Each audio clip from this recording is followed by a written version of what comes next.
की आपल्याला जास्तीत जास्त वेळ त्यांना ऐकायचं आहे. आजच्या कार्यक्रमाची सुरुवात आपण केवळ स्वामी कृपेनेच स्वामींच्याच कार्यासाठी अहोरात्र व्रतस्थपणे कार्य करणाऱ्या प्राध्यापिका नम्रता भट यांच्या व्याख्यानाने करणार आहोत. खरं तर आम्ही दोघी आत्तेमामी बहिणी आहोत, पण आज बहीण म्हणून नाही तर स्वामींनी दिलेलं काम हेच आयुष्य समजून तेच दृढ कर्तव्य मानून त्यातच जीवनाची सार्थकता मानणारी अशी ही व्यक्ती आहे. हा परिचय मला करून द्यायचा आहे. 1997 साली श्री स्वामींनी तिला सदेह दर्शन दिलं आणि त्या क्षणापासून हे काम चालू आहे. त्या जागृतीतूनच सकल संत चरित्र गाथाचे 7 खंड, ज्यामध्ये 2,500 संतांची चरित्र आणि स्वामी समर्थ गाथा याचे 4 खंड प्रसिद्ध झाले. प्राध्यापिका नम्रता भट ह्या एक संशोधक, संपादक आणि प्रकाशिका म्हणून महाराष्ट्राला परिचित आहेतच. त्यापूर्वी ललित लेखन आणि काव्य निर्मितीही त्यांनी केलेली आहे.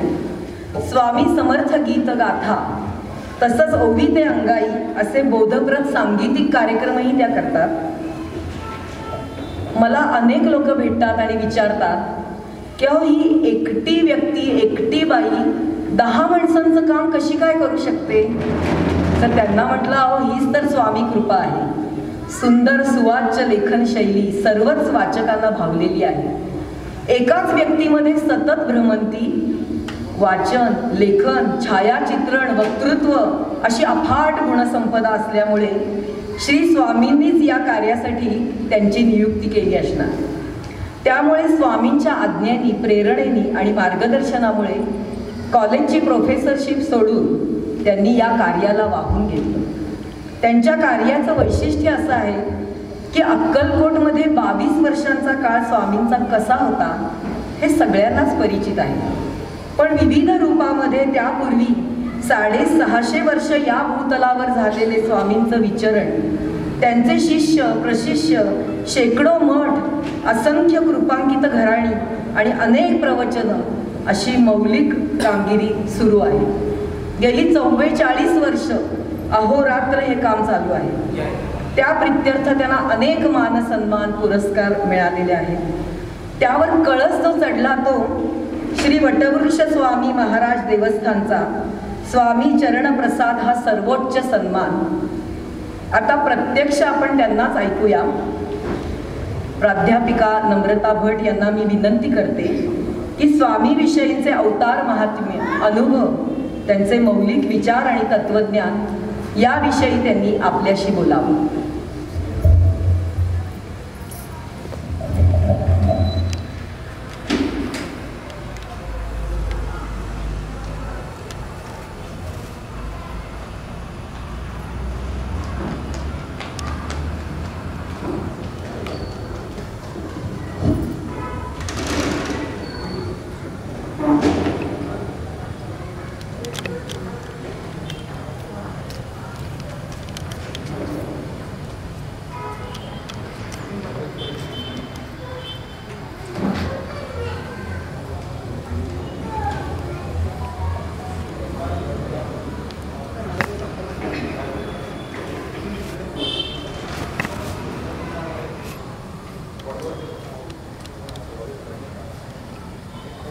गुरुर्ब्रह्मा गुरुर्विष्णू गुरुर्देवो महेश्वरः गुरु साक्षात् परब्रह्म तस्मै श्री गुरुवे नमः. तस्मै श्री गुरुवे नमः. तस्मै श्री गुरुवे नमः. आज लोहगावच्या या अति विशाल अशा सभागृहामध्ये उपस्थित असलेल्या समस्त स्वामी भक्तांचं, मान्यवरांचं, पुरस्कार स्वीकारणाऱ्या व्यक्तींचं मी सर्वप्रथम स्वागत करते. त्यांचं स्वागत अपर्णाताईंनी केलेलंच आहे, परंतु आपल्या बराच ऑडियन्स अजून आलेला नाही. खूप लांबून लोक येत आहेत ते, आणि थोडा कार्यक्रमाला उशीर झाल्यामुळे मला वेळ थोडा कमी पडणार आहे. पण ठीक आहे, महाराज काय म्हणतात चलता है. लांबून लोक, आपण घरातलं सुद्धा आपण आवरायचं काही म्हटलं ना तरी आपल्याला उशीर होतो. तर एवढा मोठा समारंभ, त्याची एवढी मोठी ही, तर त्यात सर्वप्रथम सगळ्यांनी जोरदार टाळ्या वाजवायच्या आहेत प्राध्यापक अभिषेक निकम यांच्यासाठी आणि धनश्री महामूलकर यांच्यासाठी. या दोन व्यक्ती स्वामी कृपांकित असून त्या रात्रंदिवस हे काम करत असतात. मी रत्नागिरीला होते, मला म्हणले आई असं असं कार्यक्रम आहे, 30 तारखेला ठेवला आहे. आधी 27चा कार्यक्रम मुंबईला होणार होता, पण सगळ्या गोष्टी पाहायला लागतात आणि एक महाभयंकर रोग कोरोना, तर त्यामुळे त्याच्या सगळी ती पथ्य सांभाळत असा कार्यक्रम करणं हे फार कर्मकठीण आहे. परंतु महाराजांनी मनात आणलं तर काहीही होऊ शकतं. पण अशक्य ते शक्य करतील स्वामी वगैरे आपण म्हणतो ना, तर महाराज करून दाखवतात, त्याची प्रचिती मिळते. त्यांचं एकही वचन असं नाही की ज्याचा तुम्हाला प्रत्यय येत नाही. तर अशा प्रकारचं आयोजन, मोठा समारंभ त्यांनी केलेला आहे. हळूहळू उपस्थित होत आहेत आपले स्वामी भक्त. आपण मला स्वामींचं अवतार महात्म्य हा विषय दिला. खरं म्हणजे स्वामी समर्थ महाराज ही एक तास दीड तासात सांगून होणारी गोष्ट नाही, कारण तो एक झंझावात होता, ते एक मोठं वादळ होतं. आपल्याला माहिती आहे की जगात अराजक निर्माण होतं, असत्य फोफावतं, सर्वसामान्य माणसांना जीव मुठीत घेऊन वावरावं लागतं, सज्जनांचे हाल होतात, दुर्जनांचं प्राबल्य वाढतं. अशा वेळेला परमेश्वराला अवतार घेणं भाग पडतं. महाविष्णूंचे दशावतार तुम्हाला सर्वांना माहिती आहे, आणि कलियुगात झालेला स्वामी समर्थ महाराजांचा हा एक खरोखरच महाअवतार आहे.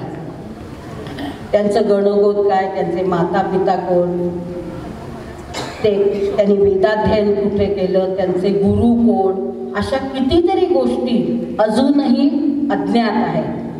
त्यांना जर कोणी विचारलं तर तुमचे आई वडील कोण, तर माझी आई महार आणि बाप चांभार असं सांगत असेल, आणि नसत्या चांभार चौकशा कशाला असंही विचारत असेल. वास्तविक पाहता ते खरं आहे की ऋषीचं कुळ आणि नदीचं मूळ शोधू नये, ते सापडत नाही, आपल्याला त्याचा थांग लागत नाही.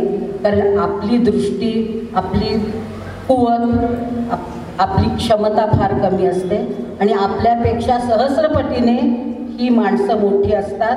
फक्त मानवी देह धारण केलेला असल्यामुळे आपल्याला ती सर्वसामान्यांसारखी वाटतात, नव्हे ती सर्वसामान्यांसारखी वागतात. म्हणून श्रीकृष्णाला किती लोकांनी ओळखलं, एवढे कौरव, त्यांनी जर श्रीकृष्णाचं महात्म्य हे केलं असतं तर महाभारत घडलंच नसतं.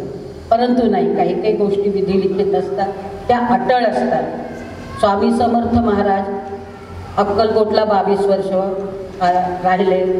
तुम्ही अनेक चरित्र वाचता, त्याच्यामध्ये असंख्य कथा येतात.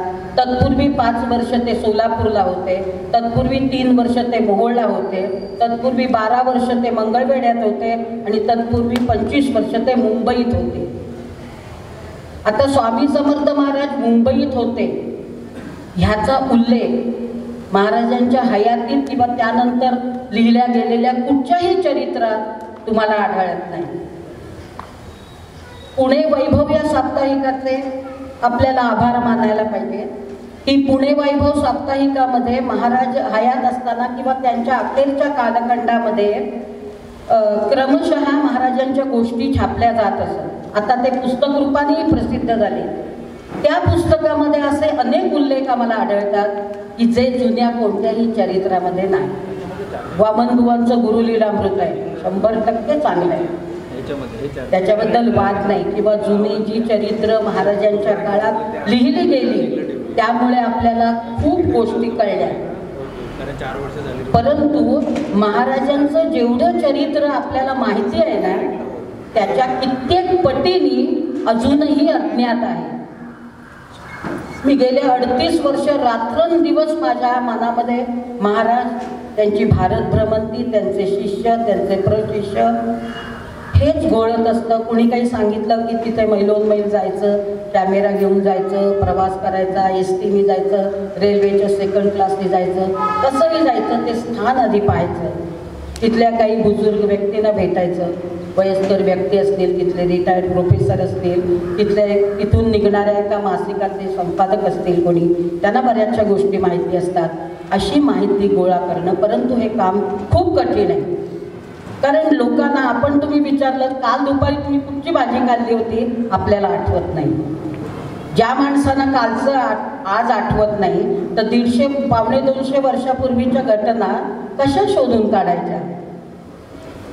त्यावेळेला प्रत्येक वेळेला स्वामींना शरण जायचं आणि स्वामींना सांगायचं मी अमुक ठिकाणी, मी कर्दळीवनात जाते, मी कच्छच्या नारायण सरोवरला जाते, मी रामेश्वरला जाते, मी जगन्नाथपुरीला जाते, तुम्ही माझ्याबरोबर चला आणि मला हे सगळं सांगा. त्याच्याशिवाय काही होणार नाही. परंतु महाराज या ना त्या रूपाने की माणसं भेटवतात, त्या ठिकाणी जाणं होतं, त्या ठिकाणी खूप माहिती मिळते. बऱ्याच वेळेला आपली बुद्धी चालवावी लागते. कारण तुम्हाला मी साध्या गोष्टी सांगते की बऱ्याच ठिकाणी स्वामी समर्थ महाराजांचा किंवा त्यांच्या शिष्यांपैकी कुणाचाही जन्म शकेमध्ये दिलेला असतो किंवा सणात दिलेला असतो आणि मृत्यू शकेमध्ये दिलेला असतो. आता शके आणि सण याच्यामध्ये 78 वर्षांचा फरक आहे. म्हणजे ज्या माणसाचं वय 150 वर्ष होईल तो 225 वर्षाचा होतो. असं पूर्वी शकेमध्येच लिहिण्याची पद्धत होती, आपण आता इसवी सणामध्ये लिहितो. पण मला एकाने सांगितलं होतं, हो तुम्ही ते मोठी चूक केली आहे ते स्वामींचं हे लिहिताना. स्वामींनी 1800 साली देह ठेवला. म्हटलं हो ताई, त्या शकेमध्ये शके 1800 म्हणजे सन 1878, काही चुकलेलं नाही. रागून चालत नाही, रागावर ताबा मिळवला. हा आधी पहिला स्वामींची चरित्र लेखन करताना आणि हे संशोधन करताना राग आवरणं हे मी पहिलं केलं. मला जरा कोणी काही हे केलं की पूर्वी भयंकर राग यायचा, आता कोणी काहीही म्हणालं तरी मला राग येत नाही. आणि ते मी महाराजांची स्तुती केली, महाराजांनी निंदा केली महाराजांची. आपण काही नाही, कारण मी काय आपुल्या बळे नाही मी लिहित, सखा स्वामी भगवंत वाणी त्याची, लेखणी त्याची, सगळं त्याचं, आपण काही नाही. इदम न मम असं म्हणून जर केलं, शरणागत भावाने केलं, महाराज सर्व आपल्याला सहाय्य करतात. त्यामुळे असा हजारो मैलांचा प्रवास घडला. खूप गोष्टी पुढे पुढे मी समजत गेल्या. आता तुम्हाला मी एक गोष्ट पहिली महत्त्वाची सांगते की तुम्ही जुन्या चरित्रांमध्ये कुठेही पाहिलं तर 1857 साली ललिता पंचमीच्या दिवशी महाराज अक्कलकोटात प्रकट झाले असं चरित्रकार म्हणतात. तेच चरित्रकार असं म्हणतात की महाराज काय करत असत, सकाळी उठल्यानंतर अक्कलकोटला जवळजवळ त्यावेळेला 1/3 भाग जंगल व्याप्त होता. तर त्या जंगलात सागापासून अतिशय सुंदर किमती लाकडं होती. परंतु महाराज तिथे जायचे आणि एरंडाची लाकडं मोठी मोळी बांधून घेऊन यायचे. त्यानंतर त्याचे वीट असे तुकडे कापायचे, त्या ठासून माती भरायचे आणि बंदुकांच्या फैरी जशा अशी एक उभी एक आडवी अशी लावतात सैनिक, तसे लावून ठेवायचे. किंवा घोंगडीच्या दशा कापायचे आणि ती एकाला एक गाठवून त्याच्या, लोक म्हणायचे महाराज हे काय करतात, ते म्हणजे मी फलटणी तयार करतो. आता फलटणी तयार करणं, बंदुका तयार करणं कशासाठी करतात, युद्धासाठी. तर त्यावेळेला 6-7 महिने हा उद्योग चालू होता. पण कुठच्याही महाभागाला त्यांना खोदून विचारणं किंवा भाई कसलं युद्ध आहे, कुठे होणार आहे, झालंय की होणार आहे, काय आहे हे विचारायची बुद्धी झाली नाही. लोक म्हणत काय हा वेड्यासारखा उद्योग चाललाय. तुम्ही जुना राजवाडा जर बघितलेला आहे तर जुन्या राजवाड्याचा डाव्या बाजूचा जो बुरुज आहे त्याच्यावर लक्ष्मी तोफ होती. त्या लक्ष्मी तोफेच्या तोंडामध्ये आपलं तोंड घालून महाराज 3-3, 4-4 तास बसत असत. परंतु कुणीही त्यांना याबद्दल विचारलं नाही. त्याच्यामध्ये एक महत्त्वाची गोष्ट आहे, महाराजांचं असामान्य व्यक्तिमत्व. 7.25 फूट उंचीचा बलदंड देह, चरब डोळ्यातली, त्यामुळे सहसा कोणी त्यांच्या जवळ येत नसे, त्यामुळे प्रश्न विचारायचं सोडून दे. परंतु असं काही भयंकर वगैरे स्वरूप नव्हतं त्यांचं. भीतभीत का होईना, मला असं वाटतं की तेव्हा भीतभीत का होईना मी लाथा खाल्ल्या असत्या, परंतु त्यांना विचारलं असतं. 7 महिन्यात कुणीही त्यांना हे उद्योग तुम्ही का करता हे विचारलं नाही. 57चं युद्ध प्रारंभ झालं, मंगल पांडेच्या उठावाने त्याची ठिणगी पडली. उत्तरेत महायुद्ध भडकलं, इंग्रजांनी लष्करी बळाच्या जोरावरती चिरडून टाकलं आणि मग बातम्या यायला लागल्या. लाखो लोकांना पकडून त्यांची कत्तल केली, हजारो लोकांना तोफेच्या तोंडी दिलं. त्यावेळेला लोकांना महाराज फलटणी तयार करत होते, महाराज युद्धाची तयारी करत होते. कुठेतरी युद्ध चालू होतं. सूक्ष्मदेहाने, स्थूलदेहाने जरी अक्कलकोटला असले तरी सूक्ष्मदेहाने संपूर्ण जगभर ते फिरत होते, भारतभर फिरत होते, क्रांतिकारकांना अभय देत होते. कित्येक क्रांतिकारक रात्रीच्या वेळेला तोंडावर घोंगडी वगैरे पांघरून गुपचूप येत असत, महाराजांची खलबतं होत असत आणि पहाटेच्या वेळेला ते पसार होत असत. अक्कलकोटच्या 22 वर्षाच्या वास्तव्यात इंग्रजांची करडी नजर महाराजांवर होती. कारण हा क्रांतिकारक आहे, हा लोकांना चिथावणी देतो असं त्यांना वाटायचं. परंतु अंतरीचा भाव एक, दाखवी वर फांगी एक, अशा प्रकारचं महाराजांचं होतं. इकडे गोट्यात आहे, तिकडे उन्हातानातून फिर, दिगंबर वृत्ती, विचित्र वागणं बोलणं. आणि यामुळे लोकांना त्यांची थोरवी, त्यांचं महात्म्य, त्यांचं सूक्ष्मातून चाललेलं अतिभव्य कार्य लक्षात आलं नाही. काही लोकांच्याच लक्षात आलं आणि महाराजांना कुठे प्रसिद्धी करायची नव्हती. मी हे केलं, मी ते केलं. महाराजा वासुदेव बळवंत फडक्यांचं उदाहरण तुम्हाला माहिती आहे. वासुदेव बळवंत फडके 3 वेळा अक्कलकोटला गेले होते, तलवार घेऊन गेले होते महाराजांनी आशीर्वाद द्यावा म्हणून. वासुदेव बळवंत फडक्यांची कितीतरी माणसं म्हणतात महाराज चांगले आहेत हो स्वामी समर्थ महाराज, पण आमच्या वासुदेवांना त्यांनी आशीर्वाद द्यायला पाहिजे होता. मी त्यांना म्हटलं कसा देतील.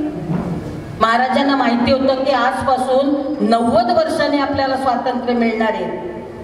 हे इंग्रज सहजासहजी भारतातून चालते होणार नाही. आणि मग त्यांना मी एक प्रसंग सांगितला, म्हटलं त्याच्यावरून तुम्हाला महाराजांचं अंतर्ज्ञानित्व, सर्वसाक्षीत्व कळेल. आणि वासुदेवांना त्यांनी अभिवखत नाही असं 3 वेळा सांगितलं, त्रिवार सांगितलं. त्यांची तलवार भिरकावून दिली तरतीच्या झाडावर. जसं एरंडाची लाकडं महाराज घेत होते याचाच अर्थ प्रचंड मोठी, म्हणजे 10, 15, 25, 15-20 पर्यंत जाणार एवढी चिता असेल, अशा प्रकारची चिता तयार केली. आणि ती थोडी थोडी विजत आली की पुन्हा लाकडं टाकायची, असं करत 6-7 तास हे कार्यक्रम चालू होता. ती चिता पहिल्यांदा रचली, त्यानंतर त्यांना पकडून आणलं आनंद भारतीना आणि पद्मासनात बसवलं. त्याच्या 4ही बाजूने त्यांनी लाकडं रचली आणि हे केलं. ब्रिटिश अधिकाऱ्यांच्या मुखावर कसला भाव होता, आनंदाचा भाव होता. बघा कसं आम्ही हे केलं. आणि आपले हिंदू लोक जे पकडून आणले होते त्यांना हे दृश्य दाखवण्यासाठी ते रडत होते, त्यांच्या डोळ्यात अश्रू होते की काय क्रौर्य आहे. एखाद्या माणसाला समोर बसून जिवंतपणे जाळायचं हे इंग्रजच करू शकतात. आणि 7-8 तासानंतर ती संपूर्ण चिता शांत झाली.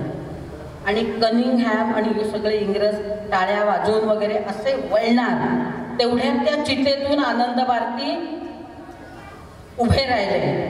त्यांची अशी धगधगीत काया होती. ते असे हळूहळू चालत कनिंगहॅम पर्यंत आले.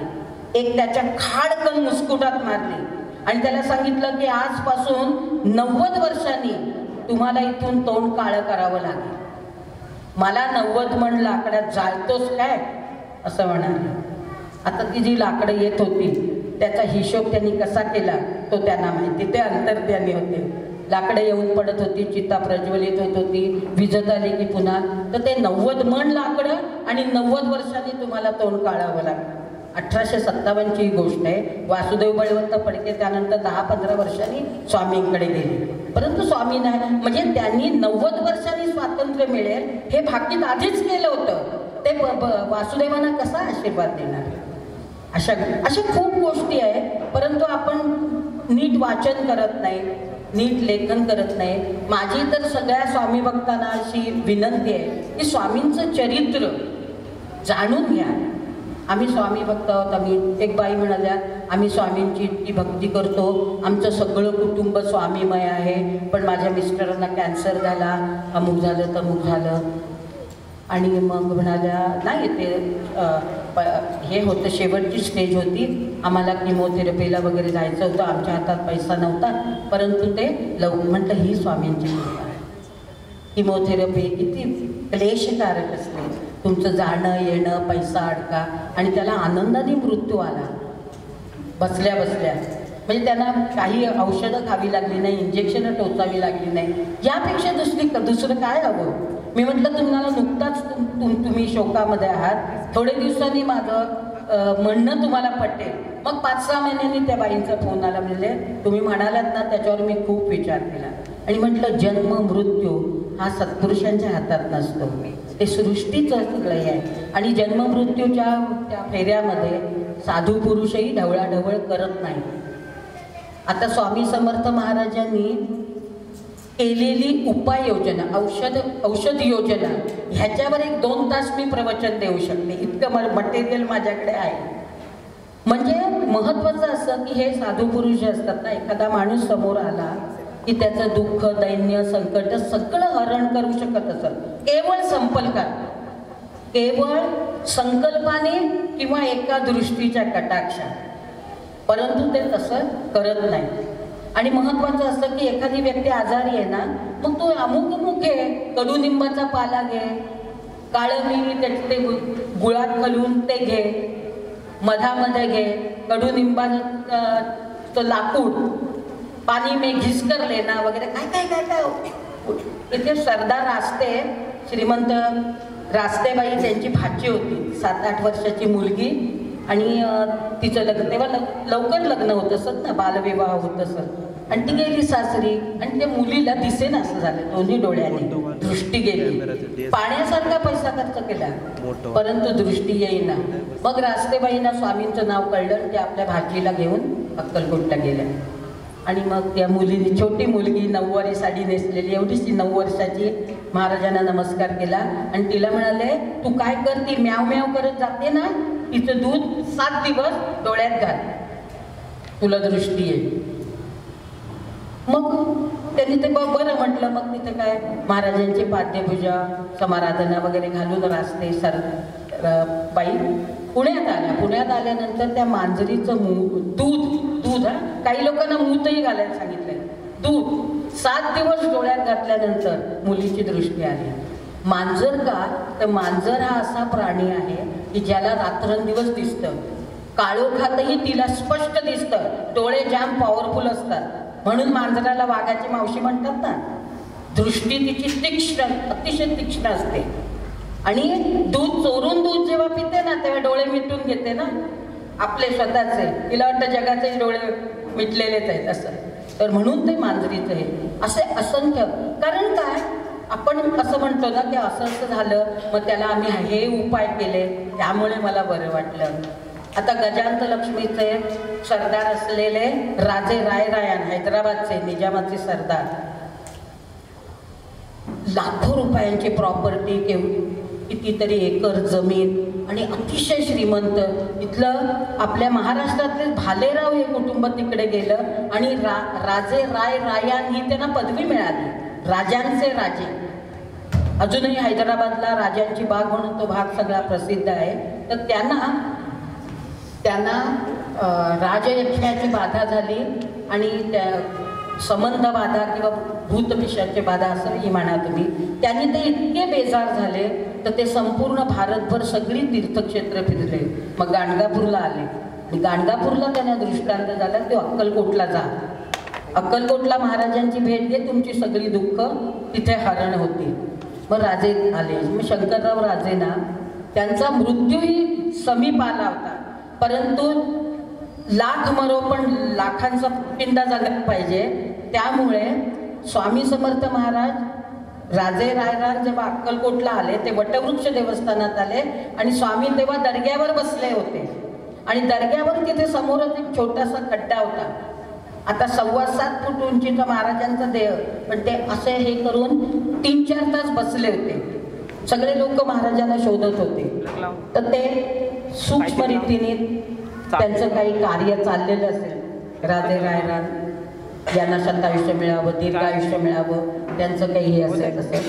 परंतु त्यांनी तसं केलं नाही. त्यांना जे करायचं ते केलं. आणि त्यांना काय सांगितलं की 9 मिरी लिंबाच्या रसात घालून खलून 10 दिवस घे, म्हणजे मग तुझी ही व्याधी जाईल असं सांगितलं. म्हणजे काहीतरी उपाय सुचवला. आणि मग त्यांच्याकडनं अनेक दानधर्म करून घेतला. त्यांच्याकडनं खूप गोष्टी सांगून करून घेतल्या, काही कुळाचार करून घेतले. आणि 3-4 वर्षामध्ये ते राजे खडखडीत बरे झाले, शंकरराव राजे. आणि त्या काळामध्ये 10,000 रुपये घेऊन महाराजांकडे आले होते. महाराज म्हणले मी फकीर आहे, ते कधी पैशाला शिवलेच नाही. ते 10,000 रुपये चोळप्पा सुंदराबाई सगळेजण टपलेले होते त्या पैसे घ्यायला. महाराजांनी भुजंगा शिपायाला बोलावलं आणि म्हणले आपलं रामचंद्राचं देवालय आहे ना, त्याच्या समोर जी जागा मोकळी आहे ती जागा राजांना दाखवा, तिथे चुनेगच्ची मठ बांधा असं त्यांना सांगितलं. ते 10,000 तर लागले, 30,000 रुपये खर्च करून त्या काळामध्ये महाराज असताना शंकरराव राजेंनी मठ बांधला. तो राजे रायरान मठ आजही अक्कलकोटात आहे. आता त्याचं म्हणजे नूतनीकरण झालंय. तिथे 5-25 सुंदर खोल्या बांधल्या आहेत त्यांनी. रामचंद्राची विहीर म्हणजे साधारणपणे तुम्ही पाहिलेल्या 10-12 विहिरी एकत्र केल्या तर तेवढी मोठी ती विहीर आहे. आणि ते मला म्हणाले, मी आता परवा बघितलं, म्हटलं मी अनेक वेळा बघते, मला वाईट वाटतं, अक्कलकोटमधल्या विहिरी सगळ्या कचऱ्याने भरलेल्या आहेत. ते म्हणले नाही आम्ही साफ केले. 1 महिना लागला. 10-15 मजूर काम करत होते तो गाळ उपसायला. आणि अतिशय स्वच्छ केली, बाजूनी फुलं लावले. आणि ते म्हणले आम्हाला लागणारं पाणी 1 थेंबर सुद्धा सांगवी डॅमचं किंवा आलं नाही नळाला तरी ह्या विहिरीचं पाणी आम्हाला पुरतं. ही राजे रायरान मठामध्ये आत्ता झालेली कामगिरी आहे. परंतु शंकरराव राजेंनी तो मठ बांधला. नंतर 50 वर्षामध्ये तिथे कोणी काही पाहत नव्हतं. परंतु बेलेनाथ बाबांसारखे एक सिंधी समाजातला एक अवतारी पुरुष तिथे आला. ते 40 वर्ष तिथे राहिले. राजे रायरान यांचे जे सध्याचे वंशज आहेत ते पृथ्वीराज भालेराव बापू म्हणून, आता ते गेले. ते इथे पुण्यात राहायचे. त्यांची भेट घेतली, किती जमीन आहे काय आहे सगळा विचार केला. आणि तो मठ त्यांनी एकदम सुंदर केला. छोटीशी स्वामींची मूर्ती होती. स्वामींचं एक मुखकमल होतं. ते त्याचे जे पुजारी होते मस्कर त्यांनी स्वतः बनवलेलं होतं, त्यामुळे ते स्वतः घेऊन गेले. स्वामींची छोटी मूर्ती होती. पंचधातूची उभीच्या उभी सुरेख मूर्ती राजे रायरान मठामध्ये आज तुम्हाला पाहायला मिळते. आणि त्याच्या समोर ज्या पादुका आहेत त्या महाराजांनी स्वतःच्या हाताने स्थापन केलेल्या पादुका आहेत. म्हणजे स्वामी समर्थ महाराज हयात असताना ते 5 मठ झाले, त्यातला हा एक मठ आहे. आता महाराजांची उंची 7.25 फूट होती. याला पुरावा काय? एक तर जुना राजवाडा. जुन्या राजवाड्याच्या महाद्वाराची उंची 7.5 फूट आहे. परंतु जुना राजवाडा 12व्या शतकातला आहे. तो महाराजांच्या उंचीनुसार ते महाद्वार बांधलेलं नाही. परंतु त्याची उंची, कारण महाराज त्या आत जात असताना त्याच्यावर पट्टीवर गणपती आहे, त्याच्यावर हात मारून मेरा गण्या म्हणून राजवाड्यात आत जात असतात. आणि हा राजे रायरान मठ जेव्हा बांधला गेला, आता त्याचं नूतनीकरण झालंय. परंतु एका बाजूची जी एंट्रन्सची त्यावेळेची जी म्हणजे सुरुवातीची ती भिंत होती ती त्यांनी तशीच ठेवले. ते महाद्वार आपल्याला मोजलं तर 7.25 फूट उंच आहे. कारण महाराजांना वाकून आत यायला नको म्हणून ते बांधलेले. आणि म्हणून त्यांनी ती भिंत तशीच ठेवली. फक्त तिथला एंट्रन्स पुढून केलाय आणि अतिशय सुरेख केल्यात. तेव्हा अक्कलकोटला तुम्ही गेलात ना तर ह्या सगळ्या वास्तू पहा. तिथे तुम्हाला महाराजांची ऊर्जा आजही जाणवेल, महाराजांचं अस्तित्व तुम्हाला जाणवेल. कितीतरी मंदिरं सुंदर आहेत. आईसाहेबांचं मंदिर आहे महालक्ष्मीचं. म्हणजे स्वामी समर्थ महाराजांना महालक्ष्मीच्या रूपामध्ये काही लोक बसत होते. विठोबा पुजारी नावाचा एक गुराखी होता महाराजांच्या. म्हणजे तुम्ही समाधी मठामध्ये त्या भागीरथी गायीची समाधी पाहता. त्या भागीरथीचा वंश आजही अक्कलकोटात विराजमान आहे. 125-150 वर्ष झाली तरी तिची पाडी, मग तिचं वासरू असं करत करत. आणि तो विठोबा पुजारी तो त्या गायींना चरायला वगैरे न्यायचा. आणि एकदा असंच झालं, एकदा त्याला तिथे महालक्ष्मीच्या रूपामध्ये स्वामी समर्थ महाराज दिसले पूर्णामध्ये, रानामध्ये. आणि मग तिने आल्यानंतर ते मालोजी राजांच्या कानावर घातलं की असंच आहे, आपण आईसाहेबांचं मंदिर बांधून त्यांनी मदत केली आणि महालक्ष्मीचं अंबाबाईचं मंदिर अक्कलकोटात उभं राहिलं. मुरलीधराचं अप्रतिम मंदिर आहे. रामाचं देऊळ तर 600 वर्षापूर्वीचं आहे. दुसरा एक पट्टाभिषिक्त राम मंदिर आहे जे अनेक लोकांना माहीत नाही. पट्टाभिषिक्त राम मंदिर हे गुरु मंदिराला लागूनच आहे. आणि स्वातंत्र्य युद्धाच्या वेळेला महाराज जेव्हा आले तेव्हा मालोजी राजे आणि दाजीबा भोसले त्यांचे सहाय्य करते, ज्या पिता पुत्रांनी अक्कलकोटची पूर्णपणे वाट लावली. एक तर त्या वडिलांनी, ते नंतर बिठूरला पळून गेले, रयतेचं बंड करून अक्कलकोट संस्थांचं नुकसान करून. आणि मग हे दाजीबा भोसले. दाजीबा भोसले हा माणूस अतिशय कर्तृत्ववान होता. सगळ्या प्रकारची वाद्य वाजवायचे ते. एक कुठचा तरी वेद त्यांना मुखोद्गत होता, सगळं होतं. परंतु काय होतं, एखादा जरी अवगुण असला ना तर तो सगळ्या गुणांवर मात करतो. रावण काही कमी होता, रामांपेक्षाही श्रेष्ठ होता. परंतु एक दुर्गुण तुमच्यात असला की तो तुमच्या सगळ्यांच्यावर पाणी फिरतो, तसं झालं. आणि दाजीबा भोसलेंनी मालोजी राजांची संगत धरून खूप कट कारस्थानं केली. अक्कलकोटचं संस्थान इंग्रजांनी जप्त केले, शस्त्रास्त्र वगैरे बंदी केली, खूप गोष्टी आहेत. तो एक वेगळा विषय आहे. परंतु दाजीबा भोसले जेव्हा पहिल्यांदा स्वामींना भेटायला आले त्यावेळेलाच महाराजांनी हिंट दिली होती, तू क्रांतिकारकांना मदत करतोस, तुमच्याकडे चिठ्ठ्याचा पाटा येतात, रात्रीच्या वेळेला माणसं येतात, तुम्ही तिथे त्या टपालाची देवघेव करता, हे सगळं मला माहिती आहे. परंतु ते जोपर्यंत चांगले होते तोपर्यंत स्वामींचा त्यांना आशीर्वाद होता. त्या पट्टाभिषिक्त राम मंदिरामध्ये ते गुपचूप हे चालायचं. त्यामुळे सर्वसामान्य माणसं त्या राम मंदिरात येत नसेल, कारण दाजीबा भोसलेंचा दरारा होता. पुढे दाजीबा भोसलेही इंग्रज सरकारने अटक केली, कारण 57च्या युद्धामध्ये अक्कलकोटामध्ये अनेक लोक आले होते. कुणी डफ वाजवून गावभर फिरायचं. तर अशी जी माणसं अनोळखी अपरिचित होती, अशा 26 जणांना आणि 27वे दाजीबा भोसले यांना पकडून द्या म्हणून गोल्डस्मिथने सांगितलं कलेक्टरने. आणि त्याप्रमाणे त्यांना पकडून देण्यात आलं. दाजीबा भोसले अधिकच खवळले. चिंतोपंत टोळ यांच्यावर त्यांनी राग धरला. आणि स्वामी समर्थ महाराज सांगत होते की तो अस्तनीतला निखारा आहे आणि निखाऱ्यावर हात लावलात की तुमचं ते भाजणारच, जळणारच, कारण त्याला तू जवळ करू नकोस. तरी दाजीबा भोसलेंनी त्या काळामध्ये 50,000 रुपये भरून दाजीबा भोसल्यांना सोडवून आणलं. आणि तो पिसाळलेला वाघ म्हणतात तसं त्यांनी रयतेला अतिशय त्रास दिला. फुलाच्या चोरीला फाशीची शिक्षा या हेडिंग कितीतरी त्यांनी केलेले अपराध दिलेले आहेत. आणि महाराज उघड्या डोळ्याने ते पाहत होते. राजवाड्यासमोर जायचे, लाखोली शिव्यांची व्हायची आणि परत यायची, परंतु काही गोष्टी ते करू शकत नव्हते. शेवटी मालोजी राजांना पाय उतार व्हावं लागलं. इंग्रजांच्या कैदेत ते गेले, नजर कैदेमध्ये होते. आणि 7-8 वर्षानंतर त्यांच्या लक्षात आलं की एवढा मोठा राजाधिराज योगीराज आपल्या सहाय्याला असताना आपण त्यांचं ऐकलं नाही. वारंवार कानी कपाळी ते सांगत होते, दाजीबाची संगत नको, अस्थनीतला निखारा तुला पेटवल्याशिवाय राहणार नाही. परंतु जी अक्कलकोट संस्थांची वाट लागायची ती लागली. परंतु मालोजी राजेंचं पूर्वपुण्य आणि त्यांचं हे बलवत्तर होतं. स्वामी समर्थ 3-4 वर्ष त्यांना तिथे ते तुरुंगात असताना त्यांनी खूप महाराजांचं स्मरण केलं, नामस्मरण केलं आणि प्रायश्चित्त घेतलं. आणि इतके आरोप होते, म्हणजे कोणत्याही स्थितीमध्ये ते सुटणं कठीण होतं. परंतु सगळ्या आरोपातून मुक्तता होऊन मालोजी राजे परत आले. राजवाडे जुन्या राजवाड्यात होते. तत्पूर्वी महाराज, कारण त्यांचा 4 वर्षाचा मुलगा तिथे उत्तराधिकारी म्हणून बसला होता. इंग्रज पॉलिटिकल एजंट म्हणून काम करत होते. अक्कलकोटचा राज्यकारभार तेच चालवत होते. त्यांची सगळ्या प्रत्येक हालचालीवर नजर होती. आणि परंतु त्याचं सहाय्यकर्ता म्हणून महाराज 6-7 महिने त्यावेळेला राजवाड्यात ठाण मांडून बसले होते. त्या काळातले बरेचसे लोक जे महाराजांचा द्वेष करत असत ते म्हणत की गादीला संन्यासाचे पाय टाकले लागले, आता विनाश अटळ, असं म्हणत होते.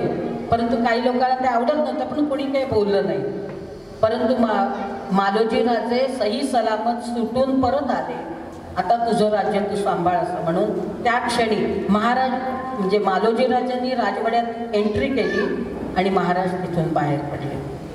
ते निस्पृह होते, निर्मोही होते, कुणाकडनं त्यांना काही घ्यायचं नव्हतं. पण अक्कलकोटच्या रयतेला किंवा सगळ्या भारतभर भ्रमंती केली.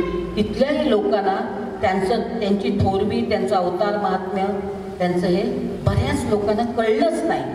आणि जेव्हा कळलं तेव्हा उशीर झाला होता, महाराजांनी देह ठेवला होता. परंतु ते जे म्हणाले होते ना की संन्यासाचे पाय गादीला लागले, विनाश अटळ, ते येऊन महाराजांच्या पाया पडले. महाराज आम्ही असे उद्गार काढले होते, आमचं चुकलं, तुम्ही राज्याचं रक्षण केलं. मग शहाजी राजे गादीवर बसले. 4 वर्षाचा मुलगा, तो 16 वर्षाचा होईपर्यंत महाराज होते. अक्कलकोट नव्हे, त्या काळातले जवळजवळ सगळेच संस्थानिक महाराजांकडे येत होते.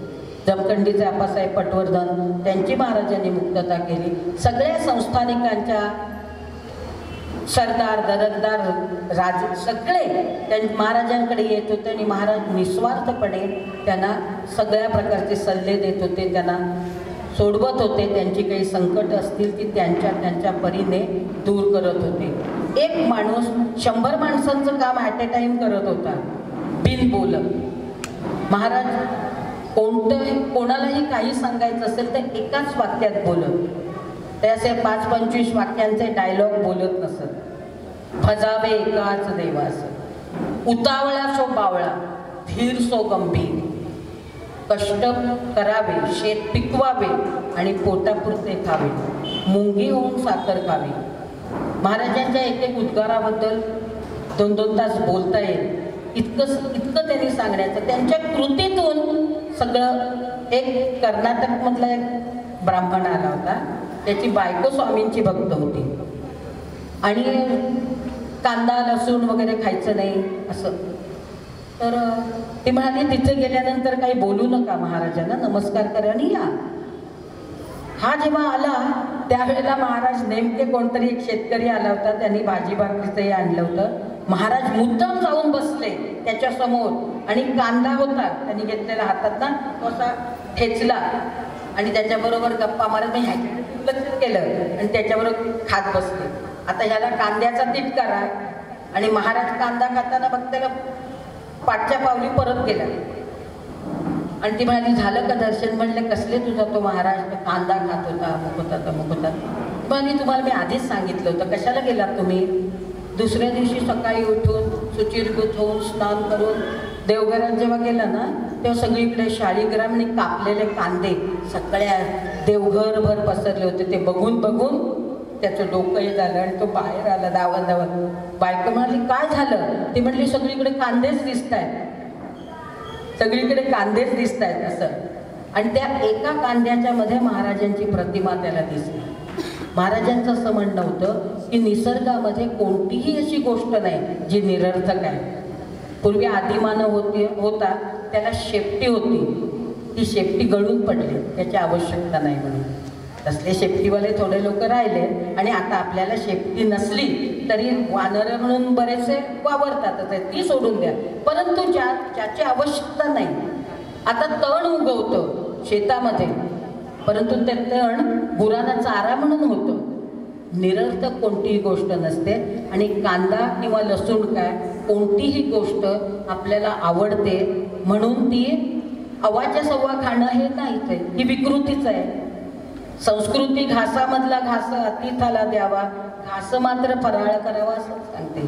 तेव्हा कोणत्याही गोष्टीचं जर तुम्ही त्या प्रमाणात सेवन केलं तर त्या निरर्थक नाही. ते सगळ्या औषधी गुणधर्म आहेत, काढण्यामध्ये आहेत, लसणीमध्ये आहेत, सगळ्या गोष्टींमध्ये आहेत. आणि आपण काय करतो, आम्ही चातुर्मासामध्ये कांदा आणि लसूण खात नाही हे अभिमानाने अनेक लोक सांगतात.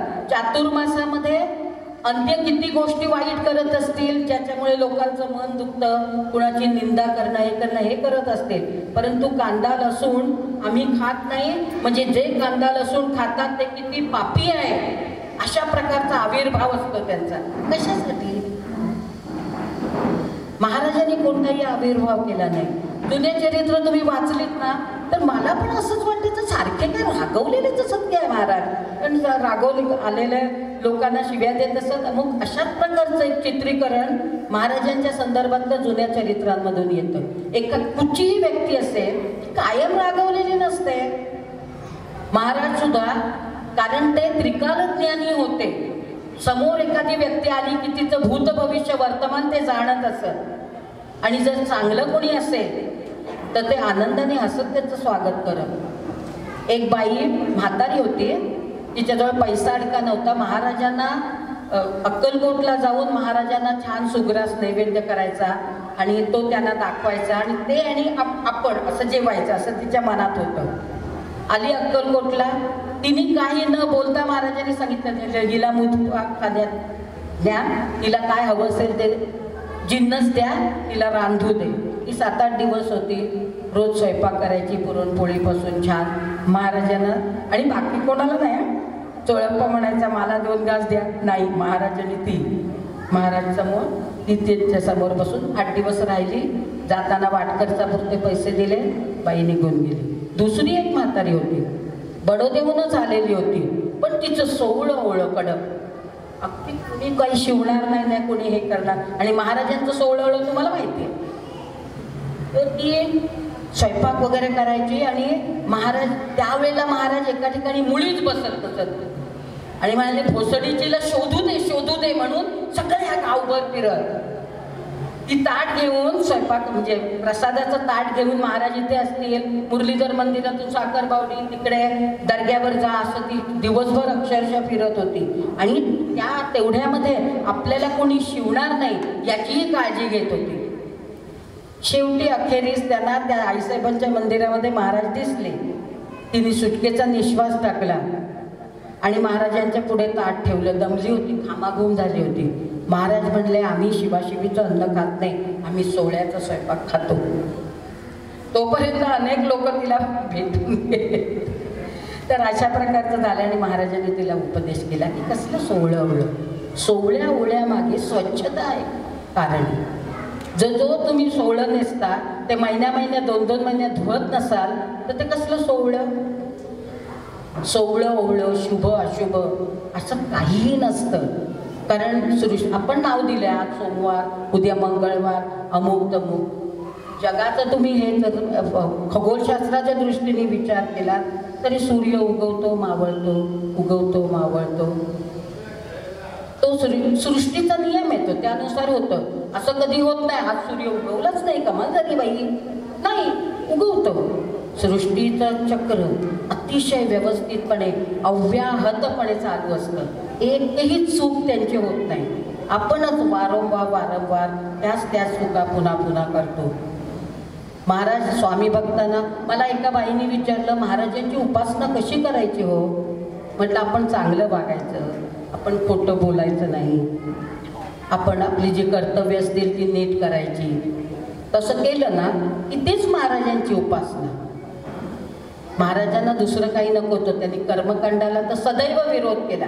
पूजा अर्चा कर्मकांड त्यांना हे नव्हतं. त्यांनी अनेक ठिकाणी ते मोडून काढलं.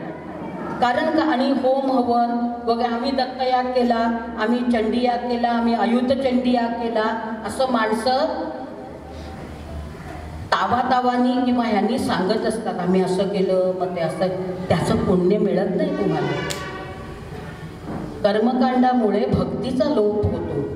म्हणून महाराज सांगत असत की देवाला एको देवा केशवा शिवा, भजावे एकाच देवाचं, त्या देवाचं नाव घ्या, माझं नाव घ्या असं त्यांनी कधीच सांगितलं नाही. भजावे एकाच. तुम्हाला गणपती आवडतो, गणपतीची उपासना करा. कारण काय होतं आपलं जसं फॅमिली डॉक्टर ठरलेला असतो की नाही, काही झालं तर आपण त्यांच्याकडे जातो. तसं आपला एकच देव बा, एखाद्या संताला मानत असतात तर एकाच, भजावे एकाच देवा असं. आणि उतावळा सो बावळा, उतावळेपणा करू नये, विचार हवा. पैसा लागतो, जोडोनी या धन उत्तम व्यवहार आहे, तुकाराम महाराजांनी सांगितलंय. उत्तम व्यवहार करून पैसे कमवा आणि उदास विचारे वेच करी. बऱ्याच वेळेला आपण बाजारात जातो, वाटेल त्या वस्तू खरेदी करतो, चांगल्या वाटल्या म्हणून, आणि घरी आल्यानंतर त्या पडून असतात.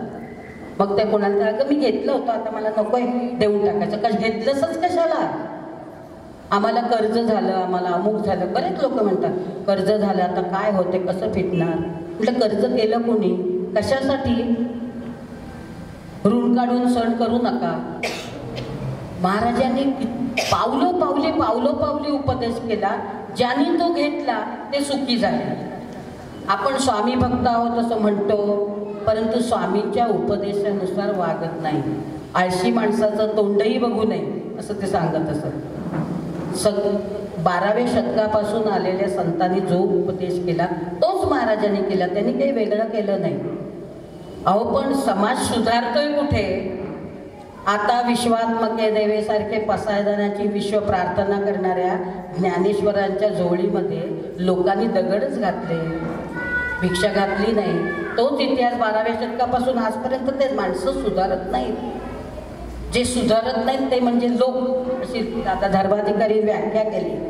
तेव्हा आपण आपल्या वर्तनामध्ये सुधारणा करणं, महाराजांना ही खरी म्हणजे तुमची श्रद्धांजली व्हायची असेल, महाराजांचंही असेल तर त्यांच्या उपदेशानुसार तुम्ही करावं.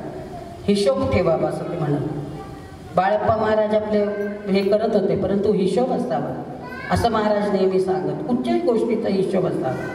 रोजच्या रोज दैनंदिनी लिहावी, त्यात घडलेल्या घडामोडी लिहाव्या. नंतर 6 महिन्यांनी आपल्याला आठवत नाही, मग ते पान काढलं तर आपल्याला ते सगळं समजतं. तेव्हा अशा प्रकारे आखीव रेखीव आपलं जीवन असावं, कृपणता त्याच्यात नसावी. उदार असताना आपण जर जेवत असलो तर त्यातला घास तुम्ही अतिथाला दिला पाहिजे. अन्नदान केलं पाहिजे, गोदान केलं पाहिजे, सेवा केली पाहिजे, वस्त्रदान करा, जसं जमेल तसं. तर अशा प्रकारचं साधं सोपं त्यांची शिकवण होती आणि ती कृतीतून त्यांनी दाखवली. अनेक लोकांना त्यांनी दानधर्म करायला लावला, सहस्रभोजनं घालायला लावली, भवानी सहस्रनामाचे, ललिता सहस्रनामाचे पाठ करून घेतले. कर्मकांड त्यांनी केलं नाही असं नाही, जेव्हा आवश्यक असेल तेव्हाच. निरर्थक कर्मकांड केलं की अहंकार बळावतो असं त्यांचं म्हणणं होतं. जिथे आवश्यक आहे, पाऊस पडत नाही 5-5, 7-7 वर्षात तिथे पाऊस पडत नसेल तेव्हा भवानी सहस्रनामाचं त्यांनी हे करायला सांगितलं. ते पठण केलं आणि 8व्या दिवशी तो स्वाहाकार केला आणि तो झाल्यानंतर धो पाऊस पडला. पळता भुई थोडी झाली. अक्कलकोटच्या परिसरातल्या 20-22 गावांमध्ये प्रचंड पाऊस पडला. स्वामी समर्थ महाराज आले तेव्हा काय म्हणत, अक्कलकोटला आम्हाला यायचं आहे पण तिथे उन्हाळा आहे. तिथला उन्हाळा म्हणजे पाऊस पडला नव्हता, परंतु नवरात्रात घटस्थापनेपासून जो पाऊस सुरू झाला त्यामुळे जे कोरडे ठाक पडलेले सगळे नदी नाले वाहून भरू लागले. मोठमोठ्या प्रचंड मोठ्या बावड्या भरल्या होत्या. मगर बावडी म्हणून आहे, तिथे एक मगर सोडली होती, तर ती बावडी पूर्ण भरून ती मगर पाण्याबरोबर वर आली. 2-3 जणांना तिने इजा केली, मग तिला पकडून पुन्हा सोडलं. तर अशा प्रकारे महाराज आले आणि अक्कलकोट सारख्या सोलापूर जिल्ह्यातल्या दुष्काळग्रस्त खेड्याचं अक्षरशः नंदनवन झालं. 106 गावांचं मिळून दुय्यम दर्जाचं ते संस्थान एकेकाचं. म्हणून तिथे तुम्हाला जुन्या मोठमोठ्या बिल्डिंग, सरकारी कार्यालय, डाक बंगला वगैरे सगळं दिसतो. परंतु 40 ते 45 उंबऱ्यांचं एक छोटंसं गाव, त्याला अक्कलकोट म्हणतात, त्याला धीपूर म्हणतात, त्याला प्रज्ञापुरी म्हणतात. किती नावं. स्वामींना गुरूंचे गुरु म्हणतात. आज श्री स्वामी समर्थ असं नुसता मंत्र उच्चारला तरी करोडो लोकांच्या हृदयामध्ये किंवा त्यांच्या मनश्चक्षूंसमोर स्वामींची एक प्रतिमा उभी राहते. भीती वाटते थोडीशी. अरे आपण महाराज अंतर्ज्ञानी आहेत, आपण काय केलं, आपण काय आगळी केली, चूक केली ती महाराजांना कळते. महाराजांना त्याची माफी मागा, प्रायश्चित्त घ्या. महाराजांनी अनेक लोकांना सांगितलंय आपली चूक झाली हे कळणं हीच मोठी गोष्ट, म्हणजे शहाणपणाचं लक्ष नाही. बऱ्याच लोकांना आपण चुकतोय हेच कळत नाही, त्यांना कोण सांगणार. अशी गंमत आहे. तर महाराज काही रागवलेले नसत, कधीतरी रागवत. आणि ते इतके हसत की हसता हसता त्यांना म्हणजे हसू त्यांना आवरायचंच नाही. ज्या पलंगावर बसलेले असेल तो गदागदा हलत असेल. तर अशा प्रकारचे प्रसन्न, शांत, नित्यतृप्त अशा प्रकारचे महाराज होते. 4-4 दिवस त्यांना कोणी अन्न वाढलं नाही तरी त्यांची काही तक्रार नसे. एकाच दिवशी 4 वेळा जेवत असत. स्नानाचंही तसंच, लोकांना वाटतं म्हणून त्यांना स्नान झालं. एकदा असंच झालं, महाराजांचा एक हांडा, पाण्याचा हांडा उकळता होता आणि तो एक भीमसेन आणि दुसरे असे 2 सेवेकरी सज्ज असायचे. महाराजांना गंगाळात पाणी काढून द्यायचं, मग ती केशरी चंदनाची उटी लावायची वगैरेचं. एकदा काय झालं, पाण्याच्या वाफा येत होत्या, पाणी इतकं उकळलेलं होतं. तर महाराज म्हणले, भीम्या आधी पाणी चांगलं तापल्याशिवाय ओतू नको बरं का. तो भीम्या म्हणतो, पाणी उकळून वाफा येत आहे. पण काय बोलला नाही, गप्प बसला. दुसऱ्यालाही सांगितलं आणि मग थोड्या वेळाने म्हणाले, अरे ती हात मी ना चुकून गणपतीची मूर्ती त्या हांड्यात टाकली, काढ बरं ती. त्या उकळत्या हांड्यात कोण हात घालणार. भीम्या बाजूला झाला. दुसरा बाळप्पा महाराज ते पाहत होते. बाळप्पा महाराज समोर पुढे आले. त्याने आपला हात त्या उकळत्या हांड्यामध्ये तळाशी टाकला, गणपतीची मूर्ती काढली, ती आपल्या उपरण्याने पुसली आणि महाराजांच्या हातात ठेवली. पावलोपावली ते परीक्षा घेत होते.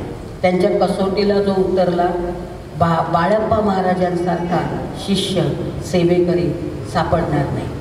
महाराजांच्या पावलावर पाऊल टेकून अनेक शिष्य असे झाले की ते प्रतिसमर्थ ठरले. त्यांनी प्रचंड कार्य केले.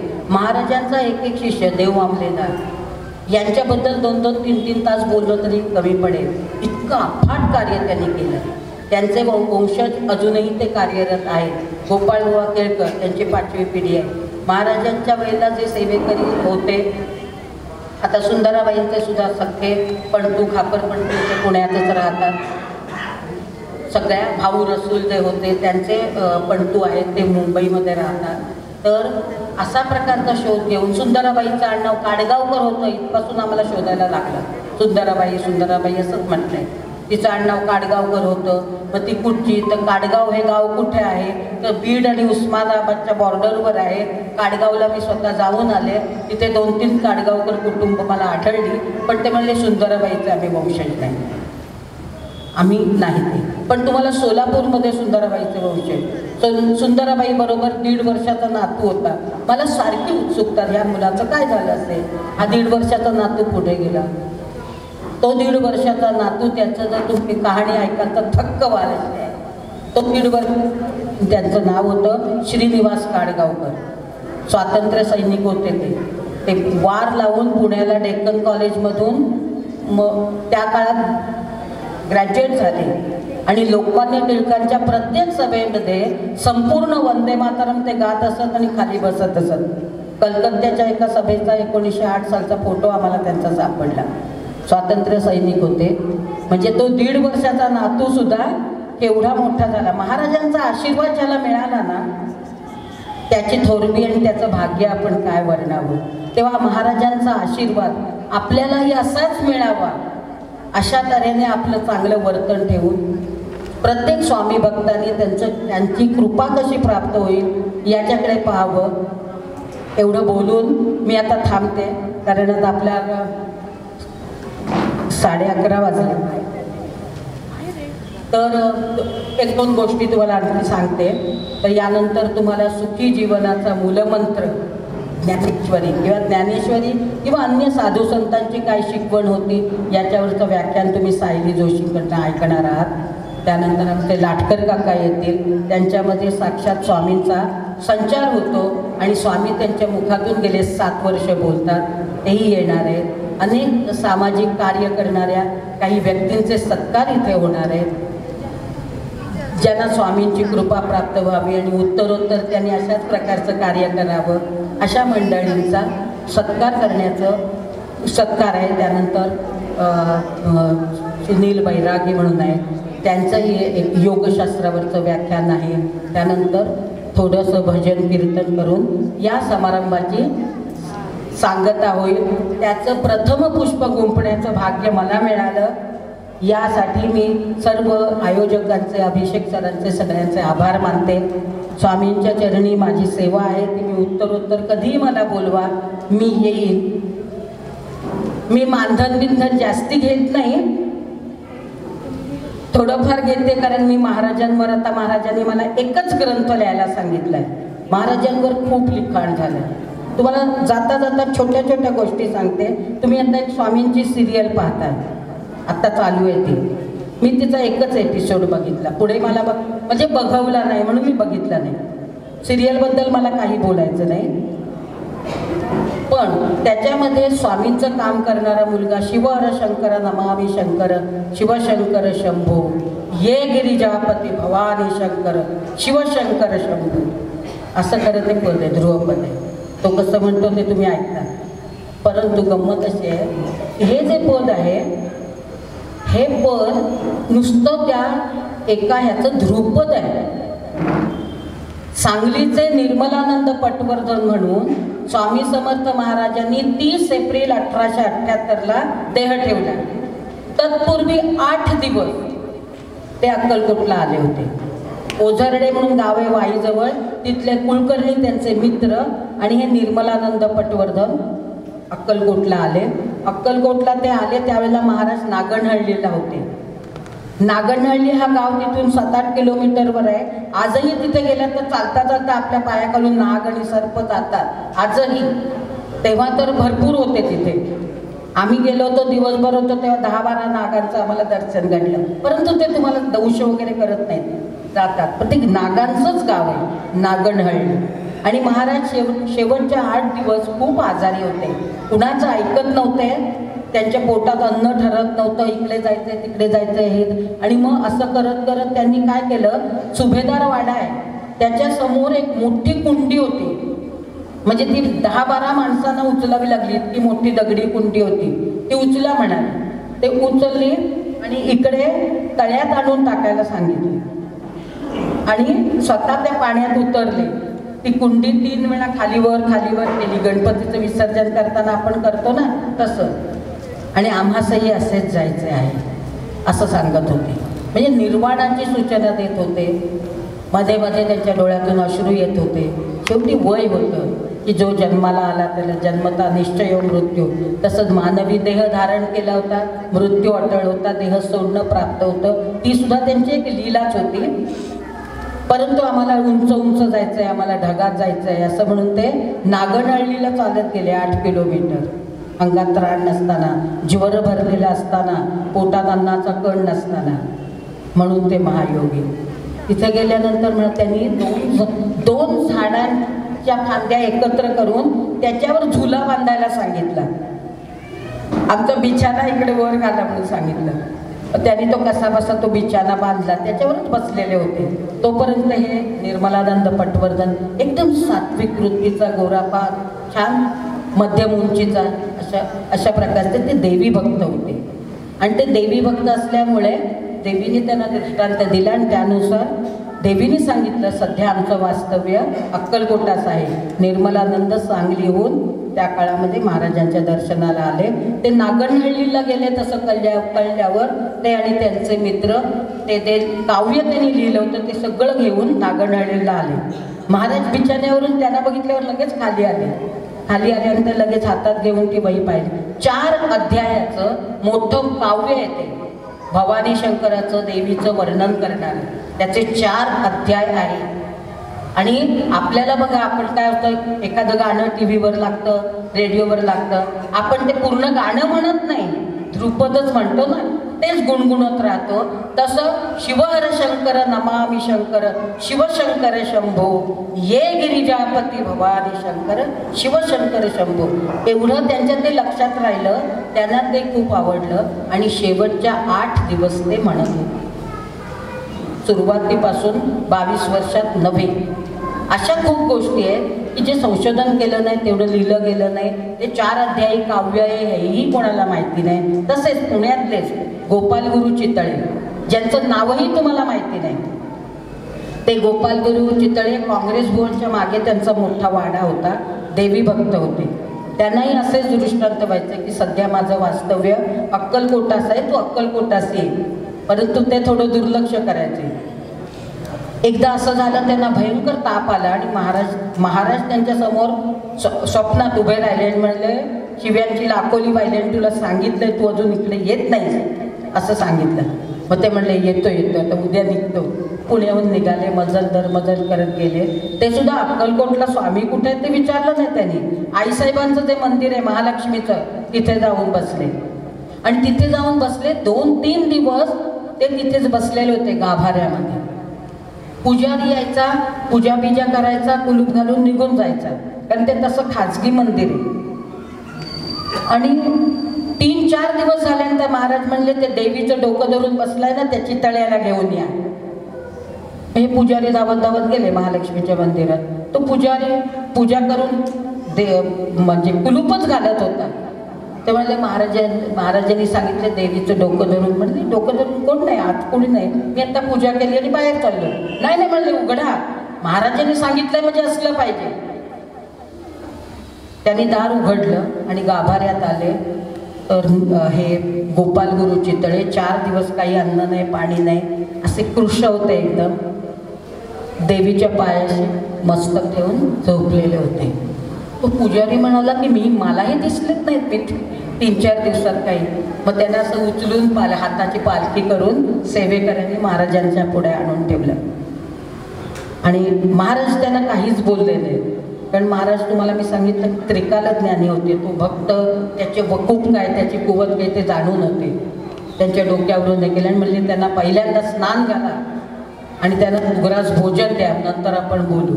मग गोपाल गुरु तिथे राहिले, 3-4 दिवस राहिले होते. आणि ते म्हणाले की मला आता संसारात असार वाटतो, मला कुठेतरी लांब जायचंय. महाराज म्हणाले संसारात एकदा पडलं ना, एकदा गुंतू नये, आधी गुंतू नये मग गुंतू नये. संसारात तू पडल्यास तुझ्या कुटुंबाची जबाबदारी तुझ्यावर आहे, तेव्हा आता संसार करणं तुला भाग आहे. आणि प्रपंचात राहूनच तुम्ही परमार्थ करता ना, तिथेच तुमची खरी कसोटी असते. प्रपंचात राहूनही अलिप्तपणे प्रपंच करणं, अलिप्तपणे, हे अत्यंत महत्त्वाचं आहे. तर त्याच्यात संसारी पुरुषच चांगला परमार्थ करू शकतात असं स्वामींचं सांगणं होतं. मग ते म्हणाले मग मी काय करू? तर ते म्हणले गिरनारला जाऊन ये. एकदा गिरनारला गेले, तिथे गुरुचरित्राचं पारायण केलं. पारायणाची सांगता करायचं तर कमळाच्या पानामध्ये पुरणपोळीचा प्रसाद त्यांच्या डोळ्यात तिथे येऊन समोर हजर झाला. अन्नपूर्णा प्रसन्न झाली. अशा प्रकारचं ते गोपाल गुरु चितळे. आणि मग त्यांनी अमनस्क योग म्हणून लिहिलाय. नंतर ते 2-2 महिने जाऊन अक्कलकोटला राहायचे. महाराज काय करायचे, पहाटेच्या वेळेला महाराज तसे झोपल्याचं सोंग करत असत. ते कधीही झोपलेले नसत. तर पहाटेच्या वेळेला त्या चर्चा चालायच्या आणि महाराज त्यांच्या प्रश्नांची उत्तरं द्यायचे. आणि त्या संवादातून जो एक महाराजांकडनं त्यांना उपदेश मिळाला, तो अमनस्क योग म्हणून कसं जगावं, कसं जगू नये, कसं वागावं, कसं वागू नये, मनुष्य मात्रांनी कसंही करावं, याचं सगळं ते संस्कृतमध्ये आहे. त्याचं मूळ संस्कृत पण आम्ही मिळवलं. गोपाल गुरु चितळेंचे नातेवाईकही मला मिळाले. त्यानंतर त्यांनी शेवटी त्यांना सांगितलं शिक्षणाचं महत्त्व आहे. तेव्हा तुझ्या राहत्या वाड्यामध्ये तू, आणि त्यांची मोठी भावजय होती, बालविधवा होती ती, तर तिला शिकव आणि तुम्ही शिक्षणाचं महत्त्व लोकांना पटवून द्या. आता यापुढे विद्यादानाचं कार्य कर असं सांगितलं. आणि गोपाल गुरु चितळेंनी स्वतःच्या राहत्या वाड्यामध्ये त्यावेळेला शाळा सुरू केली. ती सदाशिव पेठेमध्ये गोपाळ हायस्कूल म्हणून प्रसिद्ध आहे. अनेक लोकांना ते स्वामींचे शिष्य होते हे माहिती नाही. मी जेव्हा त्यांचे नातेवाईक शोधून काढले तेव्हा ते म्हणाले अहो आम्हालाही पुढची काहीच माहिती नव्हती. बँक ऑफ महाराष्ट्राचे प्रबंधक म्हणून रिटायर्ड झाले होते ते चितळे.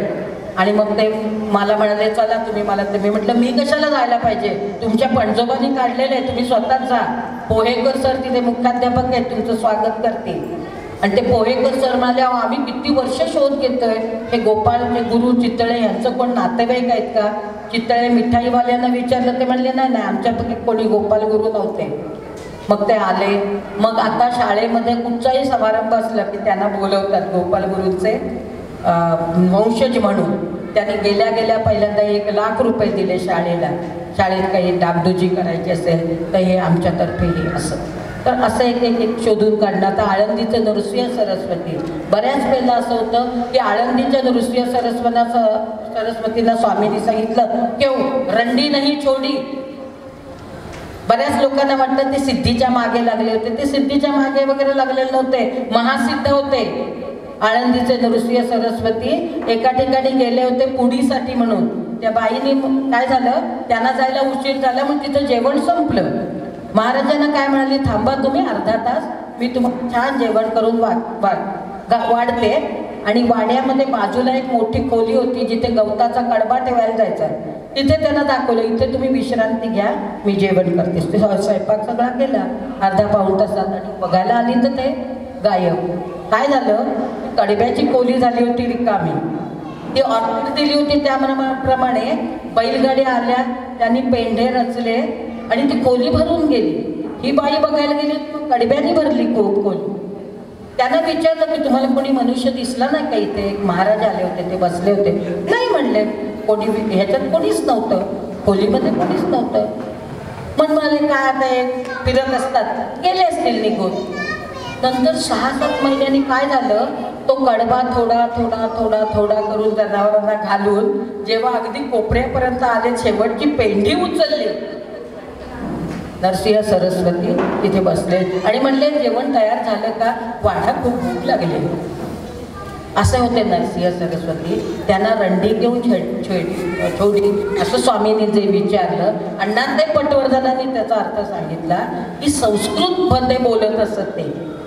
संस्कृत भाषेत त्यांचं शिक्षण झालं होतं आणि सर्वसामान्य माणसांशी मराठी त्यांना नीट येत नव्हतं, संस्कृतच बोलत असत. तेव्हा संस्कृत ही भाषा कठीण आहे.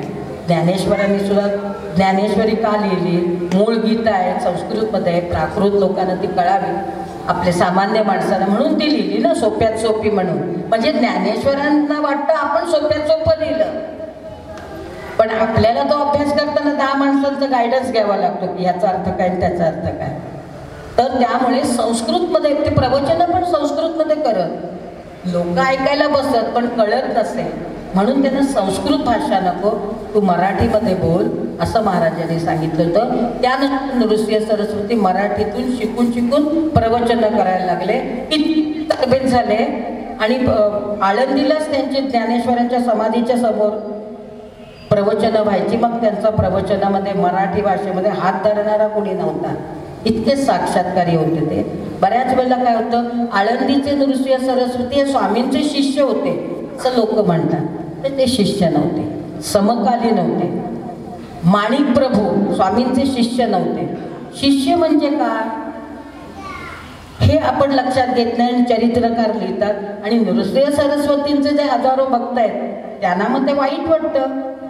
स्वामींचे शिष्य म्हणतात आमच्या गुरूंना. ते म्हटलं, अहो म्हटलं तरी काय फरक पडतो? काय फरक पडतो मला सांगा ना तुम्ही. 3 वेळा महाराजांच्या दर्शनाला गेले होते ना. शिष्य म्हटलं, अनुयायी म्हटलं, समकालीन म्हटलं, सहचर म्हटलं, काय फरक पडतो? परंतु लोकांना ह्याच छोट्या छोट्या गोष्टी कळत नाहीत अध्यात्मातल्या, की कुठच्याही गोष्टीत काही वेळेला आपल्याला मनात विरुद्ध काही झालं तर सोडून द्यावं, ते उगाळत बसू नये. फॉरगेट अँड फॉरगिव्ह, क्षमा करा, सोडून द्या, क्षमा करा आणि पुढे जा. आपण त्याच गोष्टी उगाळत राहतो, त्यामुळे पुढे आपल्याला जाता येत नाही. म्हणून माझं वारंवार सांगणं असतं की आपलं वर्तन सुधारा, आपलं बोलणं, वागणं, चालणं लोकांना चांगलं वाटलं पाहिजे. आपल्या बोलण्यातून कोणीतरी चांगली प्रेरणा घेतली पाहिजे. अशाच प्रकारचं बोला. ज्या वेळेला दुसऱ्यांचं काही बोलायचं असेल तर काहीतरी महाराजांचं रूप आठवायचं. ते आठवलं की आपण कुणाची निंदा करणार नाही. तर ती जमनाबाई, ती सोळवळं करणारी आहे ना, तिला नंतर अंधत्व आलं होतं. ती अनेक वर्ष अक्कलकोटात राहिली होती. मग महाराजांनी तिला संजीवन दिलं आणि मग ती बडोद्याला चांगल्या दृष्टी घेऊन गेली. त्या महाराजांच्या खूप गोष्टी आहेत, किती सांगाव्या तेवढ्या थोड्या आहेत. हे गोपाल गुरु चितळेंचं नाव तुम्ही ऐकलं नसेल. त्याच काळातली एक गोष्ट सांगते. दत्तात्रय विष्णू सोहोनी नावाचे कोकणातलेच, परंतु त्या काळातले आंग्ल विद्या विभूषित अशा प्रकारचे एक आर्मी ऑफिसर होते, ब्रिटिश आर्मी ऑफिसर. डांग, गुजरातमध्ये डांगच्या तिथे बंदोबस्तासाठी ब्रिटिशांनी त्यांची नेमणूक केली होती. तिथे 4-5 वर्षांचं कार्य केल्यानंतर 57चं युद्ध झालं. तर त्यावेळेला विजापूर, नळदुर्ग वगैरे या भागामध्ये बंदोबस्तासाठी त्यांना त्यांची नेमणूक झाली होती आणि मग ते डांग होऊन सहकुटुंब सोलापूरला आले.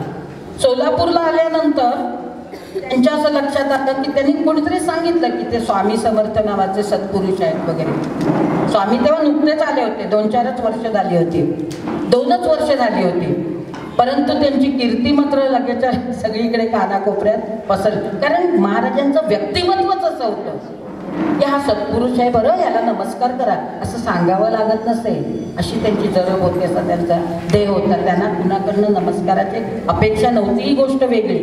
परंतु महाराजांचं व्यक्तिमत्वच असं होतं की कुणी मोठा अगदी अहंकारी माणूस असेल तरी त्यांच्या पुढे नतमस्तक होत असते. विद्या विनयेन शोभते, हे जे वचन आहे ते महाराजांना लागू पडतं. मला वेद येतात. मला तुम्हाला सांगते की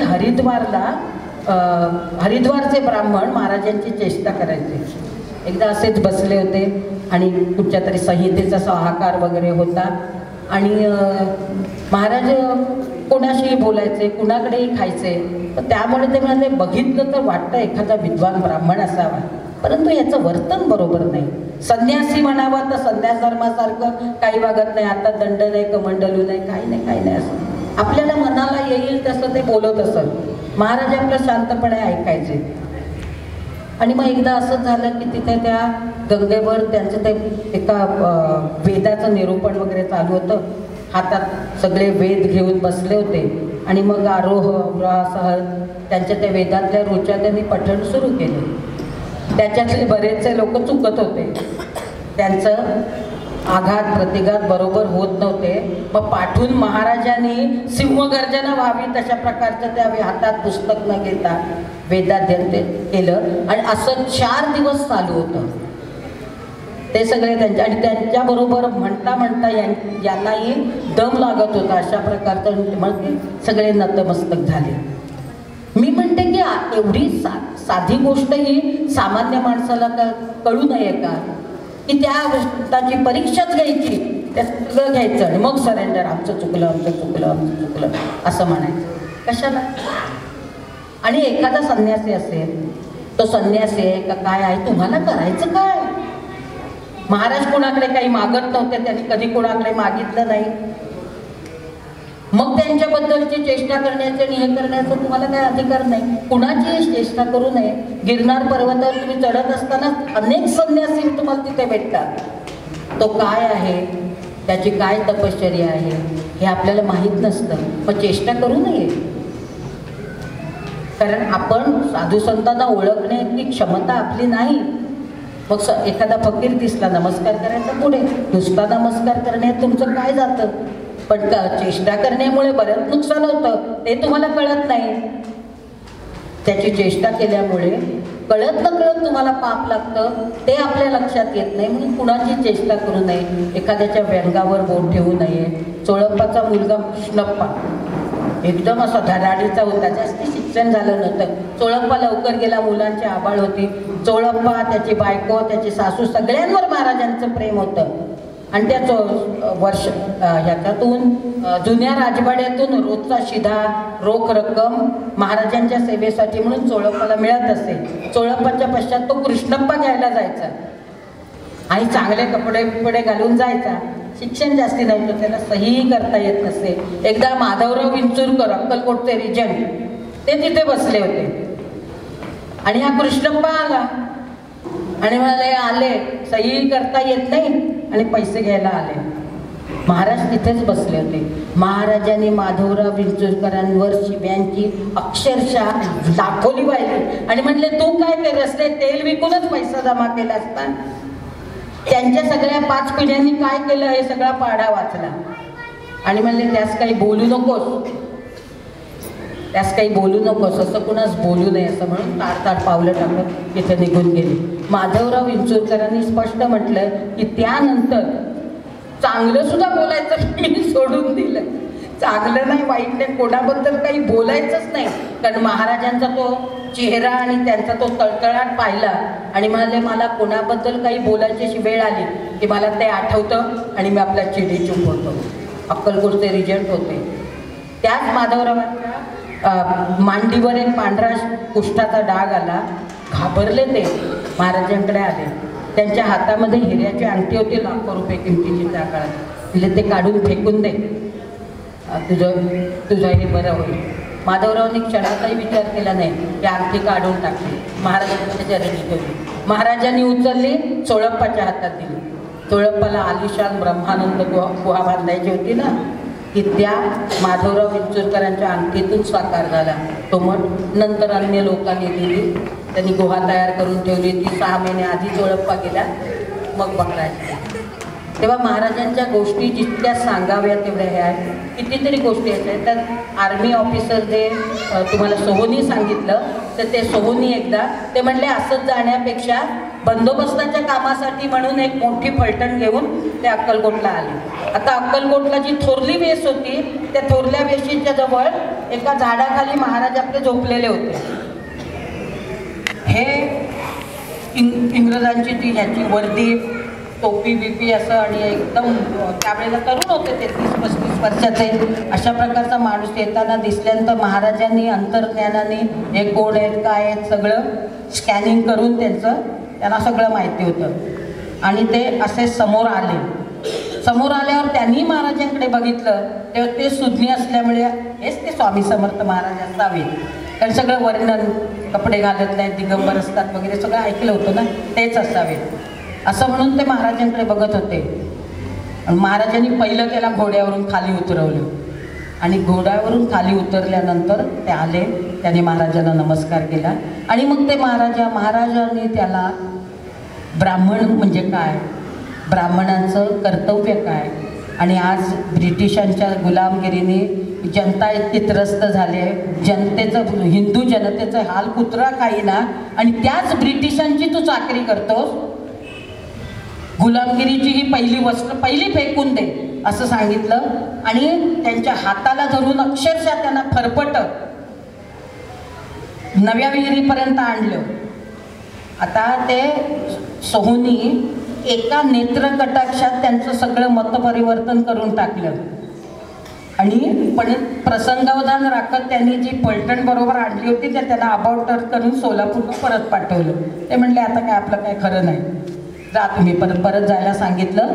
महाराजांनी त्यांना फरफटत म्हणतात तसं नव्या विहिरीवर आणलं. इथे स्नान कर, ही वर्दी उतरव. आणि मग त्यांना नवीन धोतर वितर द्यायला सांगितलं, सेवेकऱ्यांना पूजेचे साहित्य द्यायला सांगितलं, आणि वटवृक्ष देवस्थानी बोलावलं. आणि पहिल्यांदा महाराज रागारागाने त्यांच्याकडे बघत होते. आणि आता हे जेव्हा धुतवस्त्र नेसून ते आले त्यावेळेला महाराज एकदम प्रसन्न होते. त्यांनी पाय पुढे केले, सोहोनीने त्यांची पाद्यपूजा केली, हे केली. आणि महाराजांनी त्यांना सांगितलं की यापुढे इंग्रजांची गुलामगिरी करायची नाही. लाचारीची वर्दी फेकून दिलीस ना, बाळप्पाने अनुष्ठान केलं, तिथे त्यांना लपवून ठेवलं. तिथे त्यांना 11,000 गायत्रीचं पाठ करायला सांगितलंय. 1 महिनाभर जेवण खाण वगैरे सगळं तिकडे, बाहेर यायचं नाही, कारण ब्रिटिशांच्या ताब्यात सापडले तर गेले परत. 1-1.5 महिन्यांनी त्यांनी शोध थांबवला इंग्रजांनी, आणि हे परत आले. आणि मग सोहोनीनं त्यांनी सांगितलं त्यांना काय उपदेश करायचा तो केला. मग ते सोहोनी वेगवेगळ्या ठिकाणी तीर्थयात्रेला गेले. आणि नंतर इतका त्यांच्यात आमूलाग्र बदल झाला, तेही महाराजांसारखेच दिसत. शेवटी तेही लंगोटीसुद्धा लाभत नसत. आणि इथे सगळीकडे फिरत ते मूर्ती मोडवे, तिथे दत्त मंदिराची स्थापना केली. गोंदवलेकर महाराजांकडे जात असत. गोंदवलेकर महाराजांचा आणि त्यांचा स्नेह होता. आणि सगळ्यात शेवटी मोरगावजवळ लोणी भापकर नावाचं गाव आहे, मल्लिकार्जुनाचं मंदिर आहे, मोठी पुष्करणी आहे प्राचीन काळची. त्या ठिकाणी ते आले आणि 20 वर्ष तिथेच राहिले. श्रमदानाचं महत्त्व लोकांना पटवून सांगितलं. दत्तमूर्तीची स्थापना केली, नामसप्ताह केले, अन्नदान केलं, प्रचंड कार्य केलं. आणि दत्तानंद सरस्वती हे नाव संन्यासोत्तर धारण करून त्याने आपलं देह 1916 साली ठेवला. तत्पूर्वी आपले गोंदवलेकर महाराज गेले होते. त्याने अंतर्ज्ञानाने सांगितलं लठ्ठ्या गेला बरं का. लोकांना आधी काय कळलं नाही. 4 दिवसांनी बातमी आली. तेव्हा ताराविरा नव्हत्या ना. असं आता माणूस आत्ता गेला लगेच एका क्षणात जगाला कळतं, तसं नव्हतं. 4-5 दिवसांनी कळलं की गोंदवलेकर महाराजांचं निधन झालं. ते लोक म्हणाले महाराजांनी आधीच सांगितलं होतं. ते लठ्ठ्यामध्ये जरा गुटगुटीत होते ना गोंदवलेकर महाराज, म्हणून ते त्यांना. आणि हे आर्मी ऑफिसर शेवटपर्यंत असे दंड बैठका 1000 सूर्यनमस्कार घालत असत. असे एक एक शिष्य महाराजांनी घडवले ज्यांची माहितीच नाही. जंगल पछाडलं, रक्त आटवलं तेव्हा एक एक गोष्ट पुढे आली. भाऊ रसुलांचं नाव काय होतं, भाऊ रसुलांनी काय केलं, हा एक 2 तासाचा व्याख्यानाचा विषय आहे. त्यांचेही वंशज सापडले. मुंबईतलं 25 वर्षाचं महाराजांनी केलेलं कार्य, वाळकेश्वरच्या मंदिरात अक्षरशः तुम्हाला सांगते 7-7, 8-8 तास जाऊन बाणगंगा तलावाच्या तिथे मी बसत असं की महाराज काहीतरी सांगा. उजव्या ओरीत डाव्या कोपऱ्यात मी बसलो होतो म्हणून तुम्ही नुसतं सांगता, एवढ्याशा याच्यावर कसं काय शोधायचं आणि तुम्ही काय काम केलं ते. पण मुंबईचा सगळा भाग त्या काळातला, त्यावेळेला 2 लाख सुद्धा लोकसंख्या नव्हती मुंबईची. 7 बेटं नुकतीच चांदली होती. मग ते बाबुलनाथचं मंदिर, महालक्ष्मीच्या मंदिरापर्यंत सगळ्या मंदिरांना भेटी दिल्या. काळाराम मंदिर, काळबादेवी मंदिर, सगळं. काळाराम मंदिर तर स्वामी समर्थ महाराज मुंबईला असताना स्थापन झालं. भाऊ रसूल त्याचे फाउंडर मेंबर होते. आणि हे भाऊ रसूल तो ज्यांनी भाऊचा धक्का बांधला तो स्वामींच्या सांगण्यावरून. ते एक मोठं महाकार्य स्वामींनी मुंबईच्या वास्तव्यात करून घेतलं. पंडित भातखंड्यांचा जन्म, टिपळ्यांच्या आकाराच्या पादुका त्यांच्या आईला त्यांनी दिल्या होत्या. त्याच्यातून एका मोठ्या संगीतकाराचा जन्म झाला. डॉक्टर माविन कुर्वे म्हणून होते, ते स्वामींचे भक्त होते.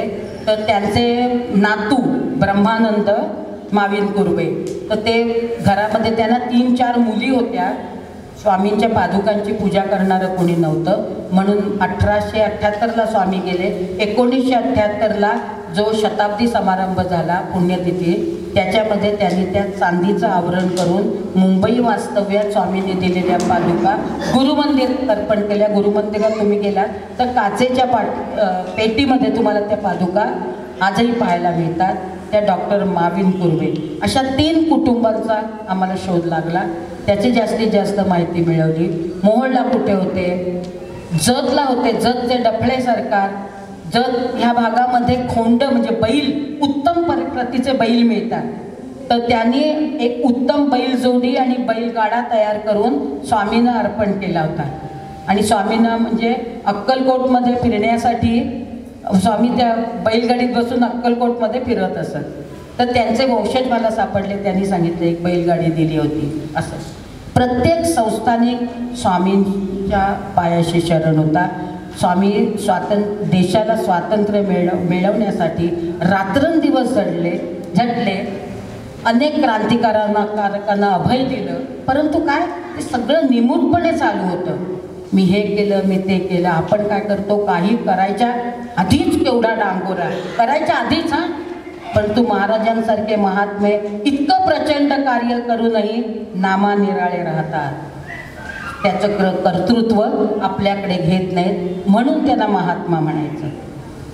बिडकर महाराज पुण्यातलेच तुमच्या. बिडकर महाराज सगळ्या प्रकारचे व्यवसाय करून झाले, सगळं करून झालं.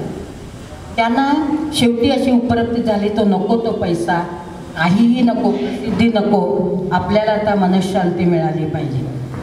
त्यांना स्वामींनी दर्शन दिलं आणि त्यांना सांगितलं की तू अक्कलकोटला ये. बिडकर महाराज अक्कलकोटला आले. बिडकर महाराज हे सरदार घराणे, बीडचे म्हणून बिडकर. तर शिवाजी महाराजांच्या काळापासूनचं ते सरदार घराणे. तर त्यामुळे अप्पासाहेब शेरकाने म्हणून सरदार होते, त्यांच्या घरी ते उतरले आणि म्हणाले मला एक कोपरा द्या, मला स्वामींचं दर्शन घ्यायचं आहे. त्यांचं दर्शन झालं. जो होईपर्यंत मी अन्नपाणी घेणार नाही, मी अन्नपाणी घेणार नाही असं सांगितलं. आणि ते म्हणाले बरं. परंतु गंमत अशी की महाराज राजवाड्यात गेले होते तेव्हा. बरं, महाराज एकदा राजवाड्यात गेले की पुन्हा परत कधी येतील हे काही सांगता येत नसायचं. ते आप्पासाहेब शेरकाने म्हणाले एवढा ब्राह्मण माणूस एवढा वयस्कर आणि आपल्या घरी येणार, आपण 2 वेळा खाणं पिणं करणार आणि हे उपाशी राहणार. तर ते आपले राजवाड्याच्या महाद्वाराजवळ अक्षरशः बसून असत की महाराज बाहेर आले की त्यांना आपल्या घरी घेऊन जायचं. बिडकर महाराजांची त्यांची गाठभेट घालायची आणि म्हणजे मग आपल्या जीवात जीव आला असत. 4 दिवस झाले. 4 दिवस झाल्यानंतर बिडकर महाराज रात्रंदिवस निराहार बसून महाराजांचं नामस्मरण करत होते. इकडे महाराजांनी अंतर्ज्ञानाने ते जाणलं आणि ते फेऱ्या घालायला लागले. ते म्हणले हमको बंदी खाने में डालते हैं, लोगों को दर्शन नहीं मिलते वगैरे असं करून आरडाओरडा करायला सुरुवात केली. तेवढ्यात काय तर आता राजवाड्याची महाद्वारं सहजासहजी उघडत नाहीत, त्याचे नियम असतात. लोकांच्या तिथल्या आजूबाजूच्या लक्षात आलं की महाराजांना आता बाहेर जायचं. महाराजांना बाहेर जायचं असं म्हटल्यानंतर मालोजी राजांना निरोप पाठवला आणि महाद्वाराच्या त्या चाव्या वगैरे आणायला पाठवला माणूस. पण महाराजांना उसंत कुठे, त्यांच्या एकदा मनात आलं ते ज्या तिथे बसले होते तर त्या मुदपाक खाण्याच्या भिंतीवरून त्यांनी अशी एक जम मारली आणि ते बाहेर त्यांनी उडी मारली. 20 फूट उंचीचं अंतर येते. जुन्या राजवाड्यात ते दाखवलं जातं, आम्ही लोकांना दाखवतो की इथून उडी मारली. आणि महाराज उडी मारताना खाली येताना बघून ते पहारेकरी होते ते सगळे बेशुद्ध पडले. महाराजांना खरचटलाही नाही. 700च्या पुढे महाराजांचं वय होतं. देह ठेवण्याच्या आधी काही काळ घडलेली ही घटना आहे. महाराज तसंच हे गेले आणि अप्पासाहेब शेरकर यांच्या घरी गेले. बीडकर महाराजांचं सांत्वन केलं, त्यांना मिठी मारली, तुझी वाट बघत होतो म्हणाले. बीडकर महाराजांना उपदेश केला. असा गुरु आणि असा शिष्य, अशा कितीतरी गुरु शिष्यांच्या जोड्यात महाराजांनी सगळ्यांना पारखून घेतलं. कुणाचे अनेकांचं दैन्य दुःख दूर केलं, परंतु काहीतरी उपाय सांगून की त्या उपायाने बरं वाटलं. त्याच्या मागे एखाद्या वस्तूमध्ये एक मंत्री म्हणून होते मुंबईचे, त्यांना डांग्या खोकला झाला होता. इतका डांगा खोकल्या की मरण पत्करलं असं होतं. तर महाराजांनी काय सांगितलं त्यांना, ते खाली काय पडलंय ना ते घे आणि पाण्यात उगाळून लाव. डांगर म्हणजे लाल भोपळा असतो ना त्याचं देठ होतं, ते उचलून घे आणि ते लावलं. दिवसभर लावल्यानंतर डांग्या खोकला जो गेला. तो 12 वर्षाच्या मुलाचा आयुष्यभर 80 वर्षापर्यंत कधी डांग्या खोकला आयुष्यात झाला नाही. अशा कितीतरी औषध योजना आहेत, असे कितीतरी शिष्य आहेत, अशा कितीतरी कथा आहेत. आता तुम्हाला यापुढचंही व्याख्यान ऐकायचं आहे. जरा थोडंसं लांबलंच माझं व्याख्यान, मी आधी विचारलं होतं. तर असंच पुन्हा कधीतरी भेटू. तुम्ही सगळ्यांनी शांतपणे माझं बोलणं ऐकून घेतलं त्याबद्दल धन्यवाद. अभिषेक सर आणि सगळ्या अक्कलकोट महाराज फिल्म्स यांचे सगळ्यांचे धन्यवाद.